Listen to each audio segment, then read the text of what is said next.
नमस्कार ओमकार जी, बहुत बहुत स्वागत है आपका। नमस्कार। आपको बहुत धन्यवाद, आपके दर्शकों को नमस्कार। ओमकार जी, ममता बनर्जी के लिए क्या वो घड़ी आ चुकी है जब उनके हाथ से तृणमूल कांग्रेस छीन ली जाएगी और वो ऋतव्रत बनर्जी उनके हाथ में कमान चली जाएगी? क्या अब आपको लगता है ऐसे समीकरण बन गए हैं टीएमसी में? इसके लिए कोई और जिम्मेदार नहीं है, खुद ममता बनर्जी और अभिषेक बनर्जी जिम्मेदार हैं। महुआ मोइत्रा जैसे, डेरेक ओब्रायन जैसे, कल्याण बनर्जी जैसे चेहरे जिम्मेदार हैं, जिन्होंने मुंह से बाहर बाहर बोला है, संसद के भीतर भी, संसद के बाहर भी, कोलकाता से लेकर के दिल्ली तक भी। इन लोगों ने जिस तरह की धमकियां दी हैं, जिस तरह से इन्होंने बरसों से, 2-4 साल की बात नहीं है, अगर 2014 से 2019 के बीच भी देखें तो जितने कार्यक्रम लगते थे प्रधानमंत्री के या गृह मंत्री अमित शाह के, उनके कार्यक्रम ठीक तरीके से होने नहीं दिए, उनको परमिट नहीं किया गया। उनके हेलीकॉप्टर तक उतारने के लिए हाई कोर्ट की शरण लेनी पड़ती थी। तो ममता बनर्जी ने जिस तरह का निरंकुश शासन चलाया है और सत्ता में रहते हुए जिस तरीके से मशीनरी का बेजा इस्तेमाल किया है, और जो पीड़ित पक्ष थे, वो चाहे संदेश खौली के हों या फिर आरजीकर मेडिकल कॉलेज के हों, उन परिवारों का भी एक तरीके से उपहास बना दिया इन लोगों ने। और पीड़िताओं को, उनके परिवार वालों को न्याय तो क्या ही मिलता, उनको कई तरीके से प्रताड़ित किया गया। और जो दोषी थे, जो जिम्मेदार थे, उनको बचाने की कोशिश की गई, सबूतों को मिटाने का प्रयास किया गया। और ये सब ममता बनर्जी के नाक के नीचे हुआ है। 3 आईपीएस जो हैं वो सस्पेंड किए गए हैं आरजीकर मेडिकल कॉलेज में, और एक डीएसपी को गिरफ्तार किया गया है, उसको बर्खास्त किया गया है दूसरे घपले घोटालों में, और पीएमएलए एक्ट उस पर लगा है। और लगातार जहां जहां भी रेड पड़ रही है, जहां जहां भी दबिश चल रही है, वहां से या तो नोटों के बंडल मिल रहे हैं या तमाम तरह के दस्तावेज मिल रहे हैं, उनकी गिरफ्तारियां हो रही हैं। पूरा एक लूट का कारोबार खड़ा किया था। ऐसा लगता है कि बंगाल में सरकार नहीं चल रही थी, एक लूट तंत्र स्थापित किया गया था। और ममता बनर्जी और अभिषेक बनर्जी की जो हैकड़ी थी, जो अकड़ थी, जो घमंड था, वो 7वें आसमान पर चढ़ करके बोल रहा था। किसी को कुछ समझने को तैयार नहीं थे। अभिषेक बनर्जी क्या कर रहे थे? चुनाव के दौरान भी उन्होंने अमित शाह को किस किस तरह की धमकियां दी। खुद प्रधानमंत्री नरेंद्र मोदी और अमित शाह का किस तरीके से नाम ले रहे थे। डेरेक ओब्रायन खड़े होकर के वीडियो बनवा रहे थे, अमित और नरेंद्र कह करके बोल रहे थे। ना किसी की उम्र का लिहाज, ना किसी के अनुभव का लिहाज, ना किसी के पद का लिहाज। तो घमंड तो किसी का नहीं रहा, रावण का भी नहीं रहा। रावण तो बहुत विद्वान माना जाता था। ये लोग विद्वान हैं या नहीं हैं, अगर 3 बार मुख्यमंत्री रही हैं तो थोड़ी बहुत तो अकल होगी राजनीति करने की, कम से कम, और चीजों को मैनेज करने की। लेकिन ऐसा लगता है कि जो जनता ने झटका दिया है वो इनको पूरी तरह से हिला गया है, अंदर तक हिली हुई हैं। समझ में नहीं आ रहा है कि क्या किया जाए। और ऊपर से अब पार्टी के भीतर बगावत की स्थिति है। आप ये समझिए, मैंने आपके प्रोग्राम में पहले भी कहा था, 20 मई को इन्होंने मीटिंग बुलाई थी विधायकों की, नवनिर्वाचित विधायकों की। 35 विधायक पहुंचे थे, 45 विधायक नहीं पहुंचे। फिर दूसरी बार अभी 3 दिन पहले जब अभिषेक बनर्जी पर वो अटैक वगैरह हुआ और कल्याण बनर्जी के पीछे से एक किसी ने चापड़ लगा दिया गुद्दी पर, तो फिर मीटिंग बुलाई इन्होंने विधायकों की। 20 एमएलए, 80 में से 20 एमएलए, और वो भी किसकी मीटिंग में, किसके द्वारा बुलाए जाने वाली मीटिंग में? ममता बनर्जी, जो पार्टी की सर्वे सर्वा है, जो 15 साल तक मुख्यमंत्री रही हैं, जिनकी जी हुजूरी करते रहे हैं, और टिकट के लिए भी पता नहीं कितने पापड़ बेले होंगे, इस उम्मीद में कि चौथी बार भी ममता बनर्जी ही मुख्यमंत्री बनेंगी और उनकी सबकी जो है बल्ले बल्ले होगी। लेकिन जनता के मन में जो था उन्होंने वो प्रकट कर दिया। नतीजा ये है कि ममता बनर्जी अब वो झलने वाला पंखा लेकर के और उससे हवा कर रही हैं बैठ करके, सड़क पर बैठ करके। तो ये जो नाटक नौटंकी में तब्दील कर दिया है इन्होंने पार्टी को, और जिस तरह के ड्रामे उनका भतीजा कर रहा है या कल्याण बनर्जी कर रहे हैं, या अभी वो एक कुणाल घोष लेट गए कि साहब मेरी तबीयत खराब हो गई और ममता बनर्जी पंखा झल रही हैं। तो ये जो भी हालात पैदा हुए हैं अंजू जी, ये इनके कर्मों का फल है। कर्मा तो आगे आना ही है, उससे आप बच नहीं सकते। लेकिन सर, वो जो फर्जी हस्ताक्षर वाला मामला था, एलओपी बना रही थी ममता बनर्जी अपने फेवरेट शोभन देव चट्टोपाध्याय को, वो मामला बहुत ज्यादा तूल पकड़ गया और उसी में सीआईडी ने सम्मन भेज दिया अभिषेक बनर्जी को, जिसके बाद अभिषेक बनर्जी ने अपने ऊपर अंडे पिटवा लिए, खुद पर हमला करवा लिया और अस्पताल में दाखिल हो गए। लेकिन अब जब जिस तरह के तेवर रितव्रत दिखा रहे हैं और 60 विधायक कहा जा रहा है कि उनके साथ है, गुपचुप तरीके से बैठ के हो रही हैं, उन्होंने भी एक चिट्ठी देने की कोशिश की है विधानसभा के अध्यक्ष को, तो आपको लग रहा है कि उनको मान्यता मिल गई 60 विधायकों को, फिर तो ममता बनर्जी के हाथ से पार्टी चली गई ना?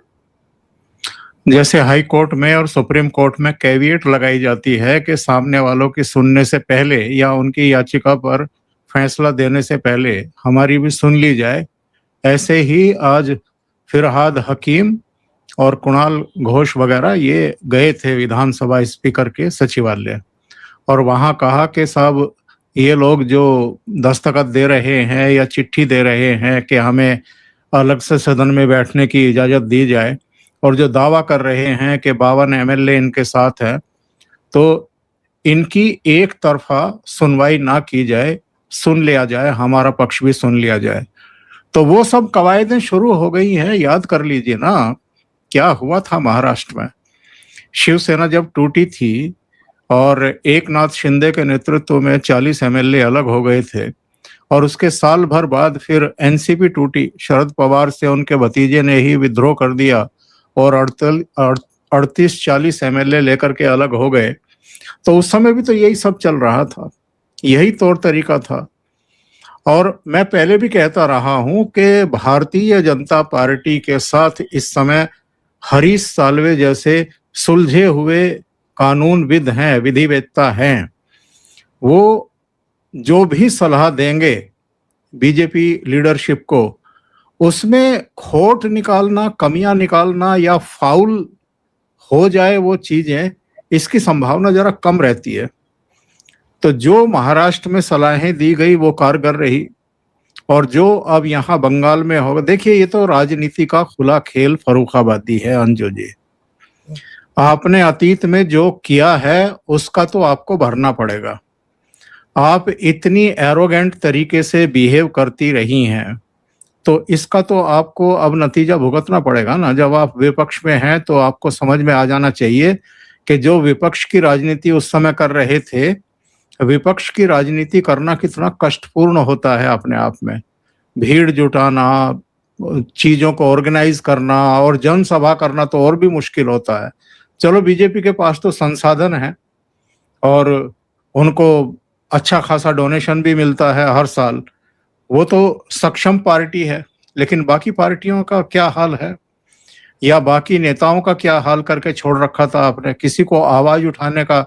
आज ममता बनर्जी पता है क्या कह रही थी भाषण देते हुए, कि मुझे पता है कि जो मेन स्ट्रीम मीडिया है वो हमें आज नहीं दिखाएगा, हमारे धरने को नहीं दिखाएगा, हमारे भाषणों को नहीं दिखाएगा, तो आप मेरे फेसबुक पेज पर जाकर के देखिएगा, सोशल मीडिया में जाकर के देखिएगा। तो ये नौबत आ गई है। ये नौबत किसने की है अपनी? तो ये जो इस समय हम सीन देख रहे हैं, 52 विधायकों का दावा है, असंतुष्ट गुट का, विद्रोही गुट का, के 52 विधायक हमारे साथ हैं। कल रात ये लोग एक्चुअल में एमएलए हॉस्टल गए थे और वहां जाकर के इन्होंने टीएमसी के सभी एमएलए से बात की थी और उनके हस्ताक्षर जुटाए हैं। ये जो ऋतव्रत बनर्जी हैं और संदीपन साहा हैं, ऋतव्रत बनर्जी का तो एक बार ममता बनर्जी ने जब ये मंच से बोल रहे थे तो वहां भी अपमान किया था। ये बेसिकली वाम दलों से आए थे टीएमसी में, तो हमेशा ही अविश्वास से के घेरे में रहे, हालांकि सांसद भी रह चुके हैं, और जो सम्मान उनको टीएमसी में मिलना चाहिए था वो नहीं मिला है। अभी केवल ये दोनों विधायक थोड़ा मीटिंगों से किनारा कर रहे थे। भाई आप देखिए, 20 मई को बुलाई तो केवल 35 एमएलए आए थे, 45 गायब थे। फिर अभी 3 दिन पहले बुलाई तो केवल 20 एमएलए पहुंचे। और आज के धरने में भी देख लो ना, धरने में कितने सांसद और कितने विधायक पहुंचे हैं। लोकसभा और राज्यसभा को मिलाकर के इनके 42 सांसद हैं। 42 में से कितने वहां दिखाई दिए हैं धरने में, प्रदर्शन में? या कल्याण बनर्जी पर जो हुआ और जो अभिषेक बनर्जी के साथ हुआ, तो उसके बाद कितने एमएलए और कितने सांसदों ने बयान जारी करके उसकी निंदा की है। भाई राहुल गांधी निंदा कर रहे हैं, अखिलेश यादव कर रहे हैं, इसके अलावा अरविंद केजरीवाल कर रहे हैं, संजय सिंह और तमाम लोग कर रहे हैं, लेकिन ममता बनर्जी के अपने सांसद और एमएलए ही निंदा नहीं कर रहे हैं, वो कहीं भूमिगत हैं। तो इससे उनको समझ में आ जाना चाहिए कि दिन लद गए और टीएमसी पार्टी अब बिल्कुल टूट के कगार पर पहुंच गई है। सर, एक तो आप देखो 7 एमएलए पहुंचे, 5 एमपी पहुंचे, और ये नाम है जो पहुंचे विधायक। और दूसरा मजेदार ये कि वहां पर जो आंकड़ा सामने आ रहा है उसके हिसाब से 77 पुलिसकर्मी थे उस पूरे जो प्रोटेस्ट था उसको देखभाल करने के लिए। 33 तो ममता बनर्जी के अपने सुरक्षा कर्मी थे। कुल मिलाकर 41 लोग थे वहां पर, और 80 विधायकों में से 7 पहुंचे सर। और कुछ यूट्यूबर होंगे और कुछ चैनलों के प्रतिनिधि होंगे कि कोई बवाल ना हो जाए, कोई लाठीचार्ज वगैरह ना हो जाए, उनको अच्छी सी फुटेज मिल जाए तो उसके बाद वो चलाएं। वरना सभी ने लगभग ओवरलुक किया है, क्योंकि सब जानते हैं ना कि ड्रामा कर रही हैं। वरना क्या वजह थी, क्यों किया इन्होंने ये धरना प्रदर्शन? नहीं, जरूरत क्या थी इसकी? क्यों आकर के बैठ गई है? क्या हुआ था? देखिए, ये 2 घटनाएं, ये अलार्मिंग सिचुएशन है उन लोगों के लिए जो एसी रूम्स में बैठ करके ट्वीट का खेल खेलते हैं। दिन में बस 10-12 ट्वीट करवा दीजिए। अब वो उसके लिए भी अपनी मीडिया टीम लगी रहती है इनकी, खुद वो भी नहीं करते हैं। विषय बता देते हैं, लैंग्वेज बता देते हैं, बाकी का काम वो करते हैं। तो इनको लगता है कि ट्वीट का खेल खेल के राजनीति की जा सकती है, चुनाव जीते जा सकते हैं, जमीन जो खोई हुई है उसको वापस पाया जा सकता है। यही तो काम कर रहा है मोस्टली विपक्ष। तो जो लोग ये कह रहे थे ना कि बांग्लादेश में जैन जी ने ये कर दिया जी, नेपाल में जैन जी ने ये कर दिया जी। नेपाल हालांकि हमारे सामने पिद्दी सा देश है, लेकिन फिर भी देश तो है, और अगर वैचारिक दृष्टि से देखें तो हमारे करीब भी है, और नेपाल से रोटी बेटी के रिश्ते भी हैं भारत के। लेकिन फिर भी नेपाल में जो कुछ हुआ है वो क्यों हुआ था? जो युवा थे वो असंतुष्ट क्यों थे? वो ऐसे शासकों से असंतुष्ट थे, नाराज थे, जो बेरोजगारी पर ध्यान नहीं दे रहे थे, जो विकास पर ध्यान नहीं दे रहे थे, जिनके बहू बेटे रिश्तेदार क्लबों में दिखाई देते थे, और जो पूरी मौज मस्ती के अंदाज में रहते थे। महंगी महंगी ज्वेलरी, महंगे महंगे वस्त्र, वो सब भी चलो, वो भी चल जाए, लेकिन भ्रष्टाचार ऊपर से, भयंकर भ्रष्टाचार और कुर्सियों की बंदर बांट। कभी केपी शर्मा ओली, कभी आपके वो प्रचंड, कभी दूसरे, कभी तीसरे, मतलब आपस में ही कुर्सियां बांट रहे थे। वो जनता की तो कोई, युवाओं की तो कोई चिंता थी नहीं। तो इसलिए ये आक्रोश हुआ था, भ्रष्टाचारियों के खिलाफ आक्रोश था। और अब क्या हो रहा है बंगाल में? क्या हो रहा है? क्या ये देवता हैं जो पिट गए हैं, या जिनके साथ धक्का मुक्की हुई है, या जिनके सिर पर टमाटर या अंडे बरसे हैं? क्या हैं ये? इनकी छवि क्या है? और ये कैसे कैसे लोगों को संरक्षण देते रहे, और इनकी किन किन महिला मित्रों के इनके साथ कोलैब करके आवास मिल रहे हैं जो खरीदे हुए थे।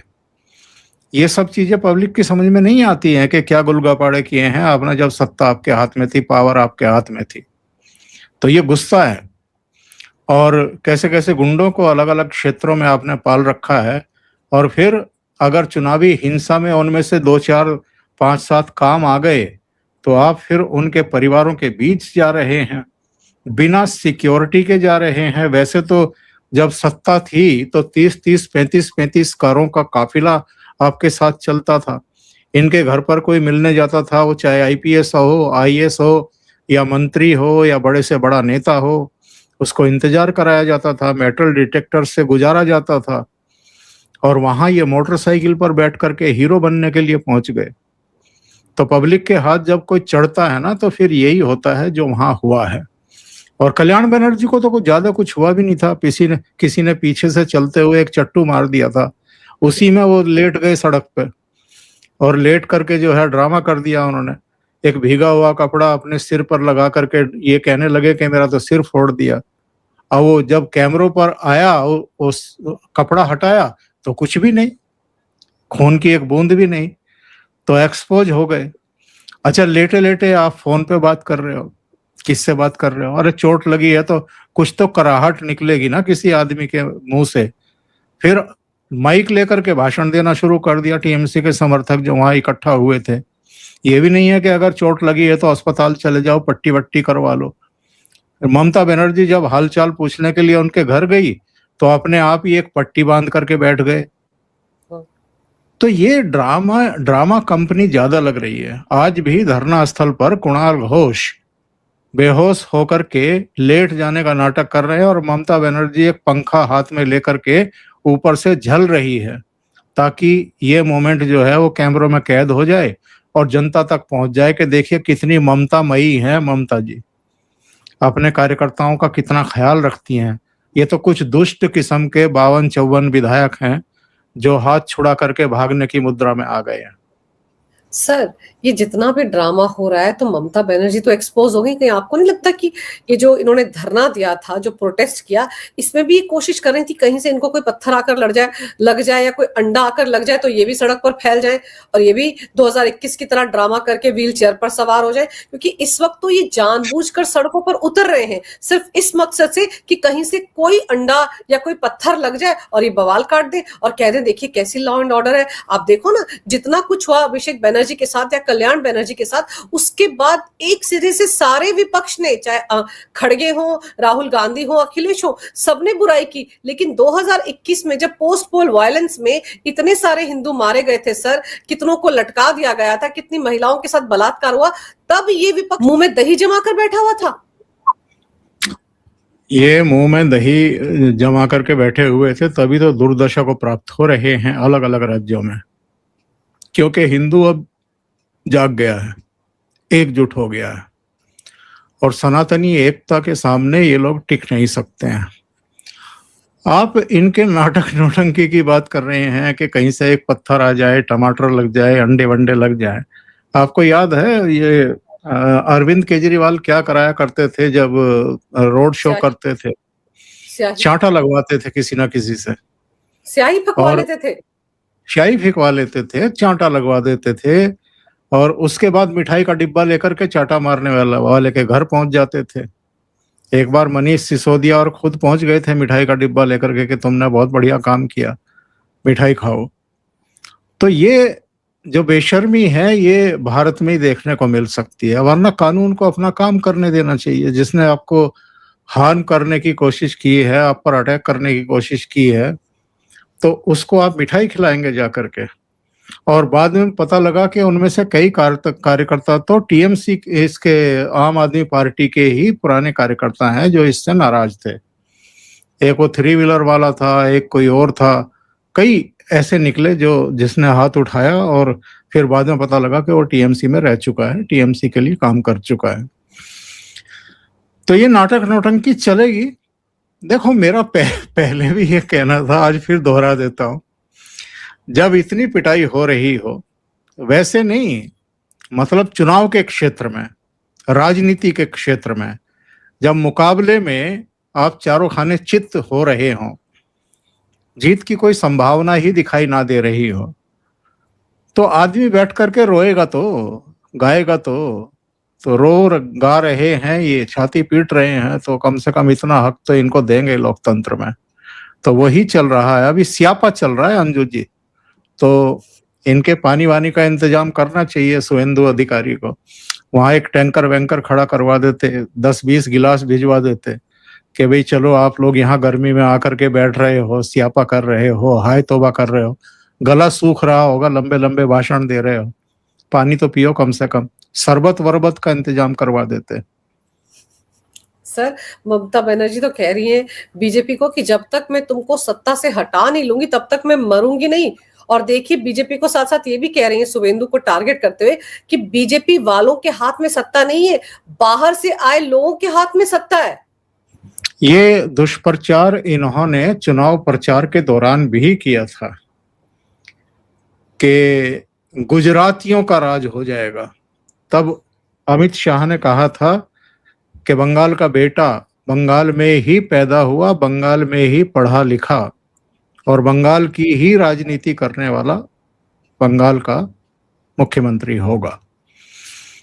तो हुआ मुख्यमंत्री, और जितने मंत्रिमंडल में शपथ लिए हैं वो भी सब बंगाल के ही हैं। वो ऐसा तो है नहीं कोई हरियाणा से या तेलंगाना से या महाराष्ट्र से लिया है या उड़ीसा से लिया है या मध्य प्रदेश के आदमी को ला करके शपथ दिला दी। तो शासन प्रशासन जिनको चलाना चाहिए उस राज्य के ही चेहरे होते हैं। लेकिन वो तो ये साबित करना चाहती थी ना कि हम बंगाली हैं और बंगालियों का अपमान हो रहा है। तो भाई क्या करने पहुंची थी 2021 में नंदीग्राम। तो नंदीग्राम तो आप बंगाल के बेटे के खिलाफ ही चुनाव लड़ने के लिए पहुंची थी ना, उनके घर में पहुंची थी। तो 2021 में भी शुभेंदु ने इनको हराया, करारी शिकस्त दी, और अभी फिर उसने कहा कि भाई बदला तो चुकाना चाहिए। तो 2026 में भवानीपुर में आ गए कि दीदी अब आपके घर में चुनाव लड़के देख लेते हैं। तो दीदी के घर वालों ने भी दीदी को हरा दिया 15,000 वोटों से। तो ये झुंझलाई फिर रही हैं। संकट ये हो गया है, इससे भी बड़ा संकट वो एक और है कि 80 विधायक तो चुन करके आ गए, उनको लीड कोई सा भी नहीं कर सकता। मतलब ममता बनर्जी भी नहीं कर सकती और अभिषेक बनर्जी भी नहीं कर सकता। हिम्मत ही नहीं पड़ रही है कि नंदीग्राम से जाकर के चुनाव लड़ लिया जाए। वरना मौका तो है ना ममता बनर्जी के सामने कि अपनी श्रेष्ठता साबित करे, अपनी लीडरशिप साबित करे, अपनी लोकप्रियता साबित करे। जाए नंदीग्राम में, जिसको भी शुभेंदु अधिकारी और भारतीय जनता पार्टी अपना उम्मीदवार बनाए, उनको हरा करके विधानसभा में जाएं, अपने विधायकों को लीड करें और नेता प्रतिपक्ष बन करके बैठें, वहां संघर्ष करें 5 साल। लेकिन इतना ना कुवत है, ना आत्मविश्वास है और ना ही हिम्मत बची है। सर हिम्मत तो बची नहीं है ना, आप देख लो कि रैली में कितने लोग पहुंचे थे। पर सर एक चीज और है कि जो तृणमूल कांग्रेस के नेता हैं, जिस तरह की बयानबाजी वो अभिषेक बनर्जी के खिलाफ कर रहे हैं ममता की बजाय, ऐसा लगता है कि उनकी नाराजगी ज्यादा अभिषेक बनर्जी से है। देखिए, अभिषेक बनर्जी में ममता बनर्जी की जान बसी हुई है, तोते में जान है ममता बनर्जी की। तो डायरेक्ट ममता बनर्जी पर अटैक क्यों किया जाए? उनके तोते पर अटैक करो, जिसमें उनकी जान बसी हुई है उसके खिलाफ खड़े हो जाओ। तो ये डायरेक्ट इनडायरेक्ट वे में ममता बनर्जी के ही खिलाफ गुस्सा है जितना भी आ रहा है। ये अभी थोड़ा सा उम्र भी है, एक लिहाज भी होता है। भाई एक पॉलिटिकल पार्टी खड़ी करी है, स्ट्रीट फाइटर रही है, वो जैसा भी रहा है, वामपंथियों का शासन उखाड़ करके फेंका है 33-34 साल पुराना। भाई आप देखो ना कि 77 से लेकर के 2011 तक वामपंथियों का शासन रहा। पहले 2000 तक, सन 1977 से 2000 तक ज्योति बाबू रहे, फिर 2000 में बुद्धदेव भट्टाचार्य बने, 2011 तक रहे। इतना लंबा शासन, और वो भी अराजक शासन था। तमाम तरह के दमनकारी उपाय उन्होंने भी सत्ता में बने रहने के लिए अपनाए थे। क्रूर थे एक तरीके से, और वही रास्ता फिर ममता बनर्जी ने अपनाया। नारा दिया मां माटी मानुस का, लेकिन ये चुनाव खत्म होते होते मुर्गे पे, मटन पे और मछली पे आ गई कि ये खाने नहीं देंगे। तो बीजेपी के नेताओं ने रेस्टोरेंट में बैठ करके मछलियां खाई कि हम तो खुद खाते हैं, और अभी 5 रुपए की मछली की और भात की प्लेट उन्होंने शुरू कर दी 400 जगहों पे पूरे बंगाल में। तो इन्होंने हर उपाय किए, लेकिन कई बार क्या होता है कि जब सत्ता आपके हाथ में होती है तो उसका नशा आपके दिलो दिमाग पर चढ़ जाता है, और आप कई बार भूल जाते हैं कि ये जो कुछ दिया हुआ है ये जनता जनार्दन का ही दिया हुआ है, और जिस दिन जनता जनार्दन ने आपसे मुंह मोड़ लिया उस दिन आप कहीं के रह नहीं जाएंगे। तो उसी अवस्था को प्राप्त हो गई है ममता बनर्जी। सर, ममता बनर्जी की बौखलाहट ये इसको लेकर भी तो है ना कि उनका पूरा वोट बैंक तो शिफ्ट हो गया, बांग्लादेश चला गया, अब तो बाढ़ भी लग रही है, वापस कभी लौट कर आएगा नहीं। और ममता बनर्जी ये भी जानती हैं कि बंगाल के इतिहास में जो पार्टी एक बार सत्ता से चली गई उसकी वापसी नहीं हुई है। तो ये भी तो ममता को सता रहा है ना डर कि अब अगले 10-15 साल के लिए तो बीजेपी का शासन ही रहेगा बंगाल में, हिलने वाली नहीं बीजेपी, वो आने वाली नहीं। इसीलिए कहती फिर रही कि तब तक नहीं मरूंगी जब तक इनको सत्ता से उखाड़ नहीं लूंगी। देखिए, बात ये है कि जो रोहिंग्याज थे, जो बांग्लादेशी थे, केवल वही नहीं भागे हैं अपनी जान बचा करके, जिनसे ये खेल करती थी हर चुनाव में। आप फाल्टा का चुनाव नतीजा देखो ना, क्या हुआ है। 1,49,000 वोट मिले हैं भारतीय जनता पार्टी को, यानी जितना हिंदू है वो सब एक तरफा पड़ गया है भारतीय जनता पार्टी को। 40,000 से ज्यादा वोट मिले हैं वामपंथी के जो उम्मीदवार थे, कम्युनिस्ट सीपीआईएम के जो कैंडिडेट थे, 40,000 से ज्यादा। कांग्रेस को कितना मिला है? 10,000, और टीएमसी को 8,000 भी नहीं मिले, 7,000 कुछ वोट मिले हैं। इसका मतलब क्या है अंजू जी, ये बताइए। इसका मतलब ये है कि जब आपका प्रत्याशी मैदान में ना हो तो 1 मिनट नहीं लगता है मतदाताओं को ये फैसला करने का कि फिर हमारी चॉइस कौन है। कांग्रेस पर नहीं गए वो, कांग्रेस को केवल 10,000 वोट मिले हैं रज्जाक को। 40,000 वोट एक हिंदू कैंडिडेट है सीपीआईएम का, मुसलमानों ने उसको वोट दिए हैं। ये बड़ा खतरा है ममता बनर्जी के लिए और कांग्रेस के लिए भी कि अभी वामपंथी पूरी तरीके से जड़ मूल से उखड़े नहीं हैं। अभी भी जगह जगह उनकी मजबूत उपस्थिति है।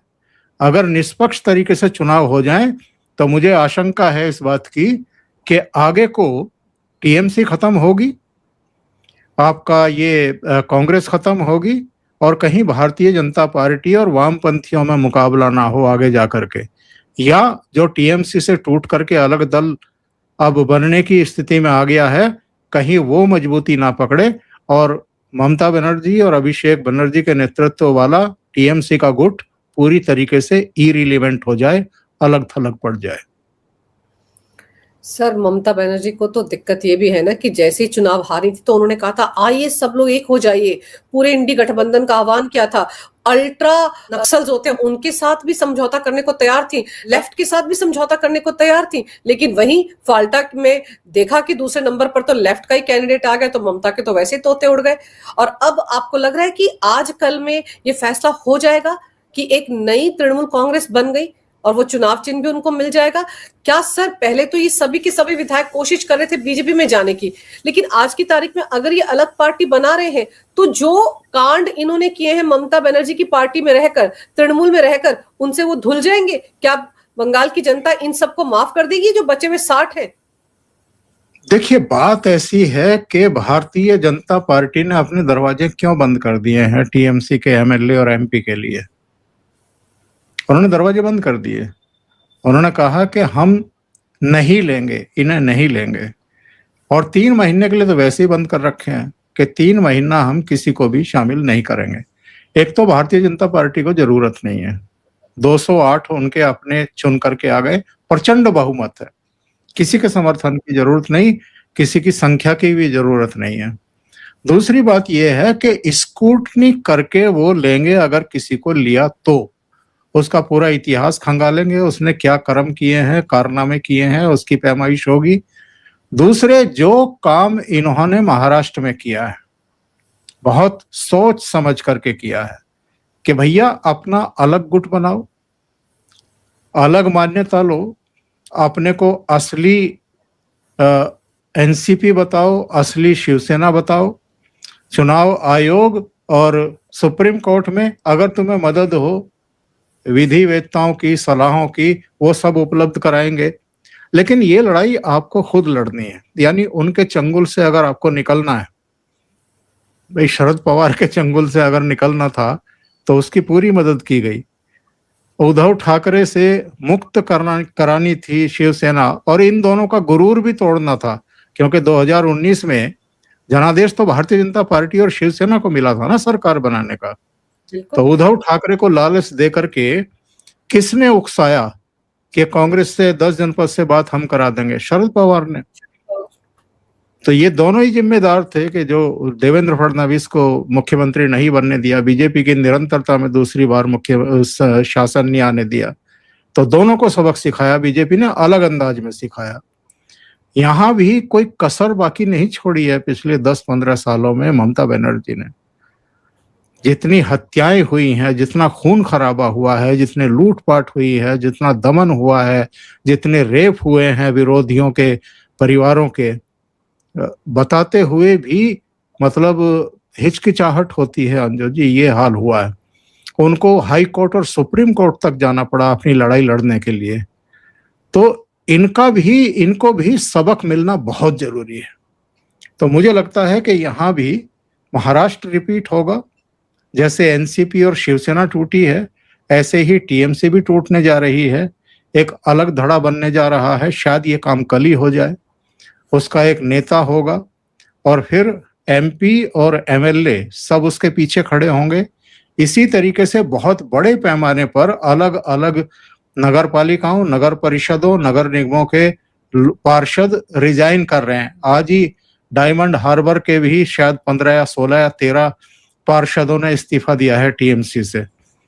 तो जितनी जरूरत पड़ेगी पार्टी की मान्यता के लिए कि भाई ये ही असली पार्टी है, उसके लिए कवायद बहुत बड़े पैमाने पर चल रही है इस समय। सर, जो इनके सांसद हैं 41 या 42, उनमें भी तो टूट होगी। बीजेपी के नेता ने दावा किया था कि 20 सांसद हैं जो पाला बदलने को तैयार बैठे हुए हैं। तो अगर वहां पर टूट होती है तो बीजेपी को तो वहां भी फायदा ही होगा ना। लोकसभा और राज्यसभा के मिलकर के 42 सांसद हैं टीएमसी के, और उन 42 में से 5-7 को छोड़ करके ममता बनर्जी के बुलावे पे उनकी मीटिंग में कोई आ नहीं रहा है। तो आप इसी से अंदाजा लगा लो कितनी बड़ी टूट होने वाली है।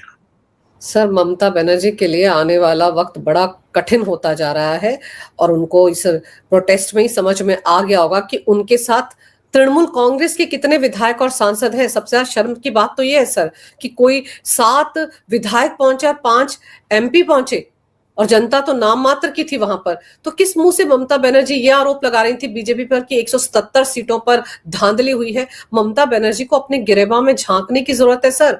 वो दिन आ गया है जब ममता बनर्जी को ही ये धड़ा बाहर कर देगा कि ये तो हमारे नेता ही नहीं है। अब आप सोचिए, अगर इनको 60 विधायकों वाले गुट को मान्यता मिल जाती है 52 विधायकों वाले को, तो फिर तो ममता बनर्जी के हाथ से तृणमूल कांग्रेस चली गई। और तस्वीर यही दिख रही है। देखते हैं कि अब विधानसभा के स्पीकर के सामने ही लोग जब दोबारा जाते हैं तो वहां पर क्या गणित बैठता है। और अभिषेक बनर्जी जो उनका भतीजा है, वो सच में ममता बनर्जी को ले डूबा है। आपने सर समय निकाला, बहुत विस्तार से इस विषय पर बहुत अहम जानकारी मेरे दर्शकों को दी। आपका बहुत बहुत धन्यवाद। नमस्कार, जय हिंद। जय हिंद।